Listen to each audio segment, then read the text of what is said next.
On the dummy couplers. So one by one, take it off all the way out. No, yeah, good.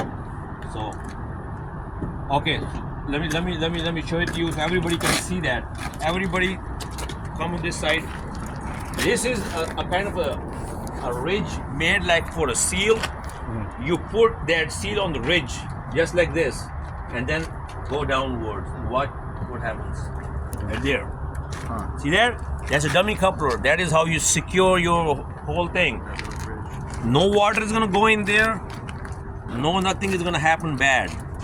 You don't do that, there's gonna be a water in there. It's gonna get that ice kind of a thing. If you're in the cold region, not gonna work. When you put that on the receptacles, air is not gonna go in there. That's the problem with that.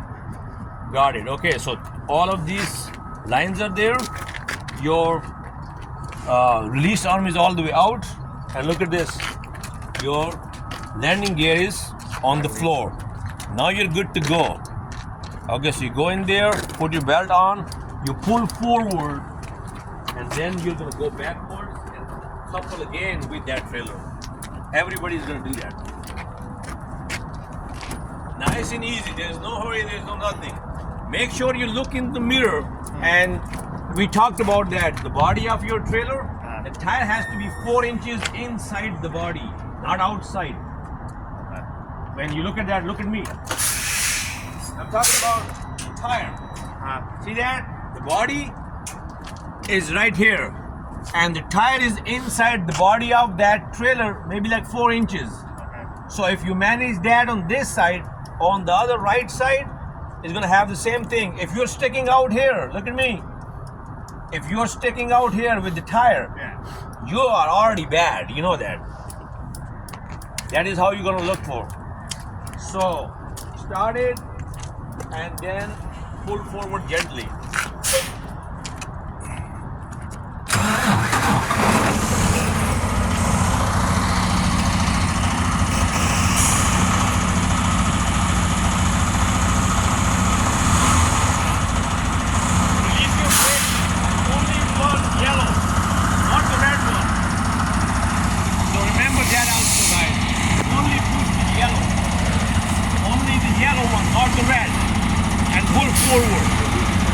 Only the yellow. Push the yellow only. Push the yellow only. Push them both.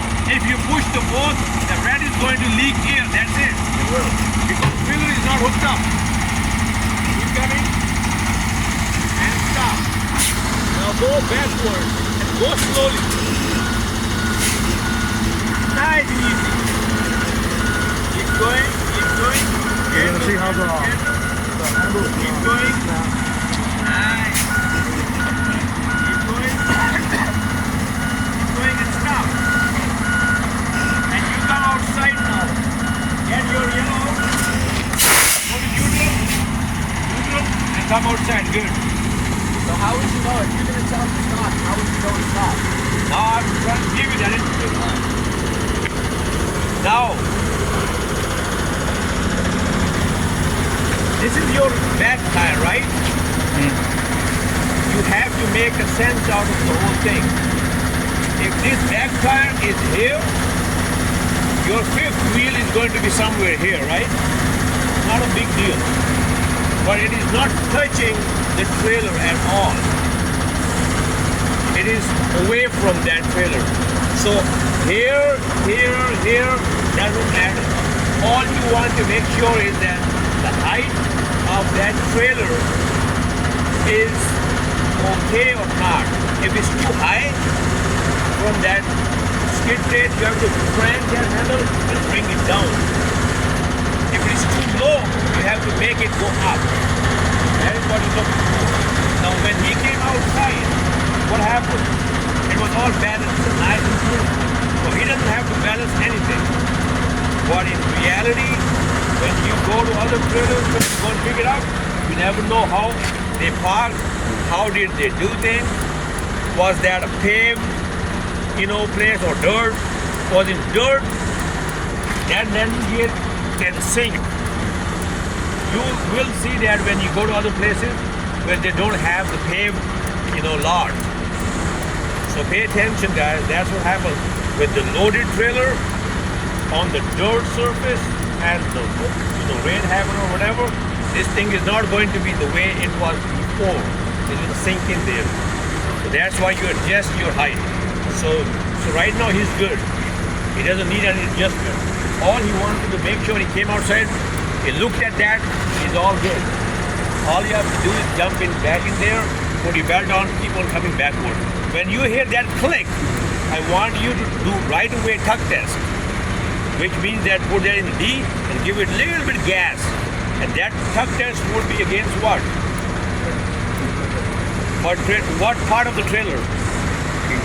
Kingpin and the locking jaw. What if there's a problem? Remember I told you in the classroom? The dude put the lines on first, right? And in the real world, we don't do that. There's a reason behind it. What if the locking jaw or the kingpin is bad? They're gonna rip your line. You're gonna rip your line. Exactly. That is what you do. Then when you're done, then you'll do it all. So that's what that happened a lot with the rice. So everybody's getting the points, right? Yeah. Okay. Make sure that everybody has to repeat that. One person is doing it, everybody's listening and learning. Okay. There you go. Yeah. Keep going slowly, pushing yellow. Yeah. Only yellow.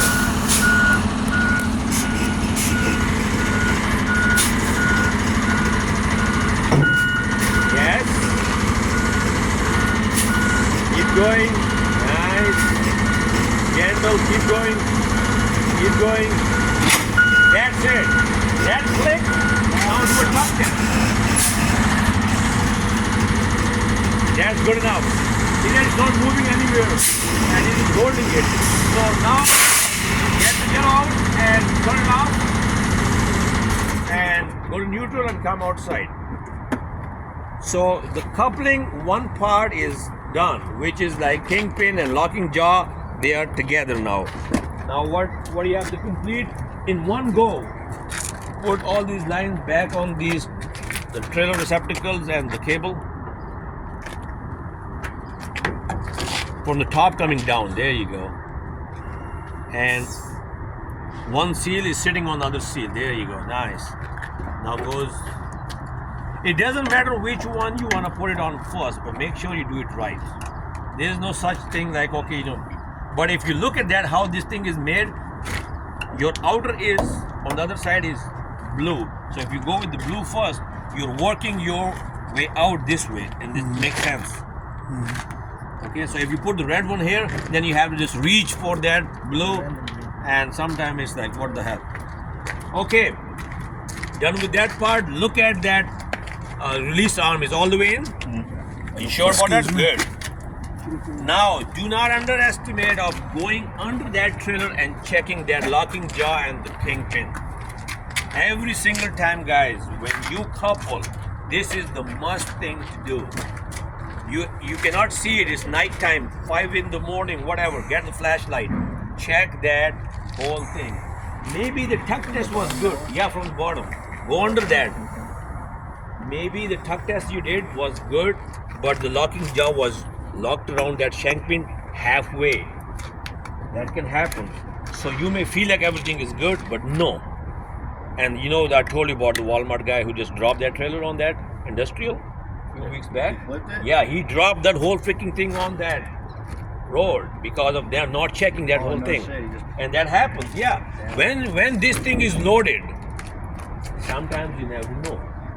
That's why we say that look and then do it. And when you look at the whole thing, you verify that. Landing gear is going to go all the way up.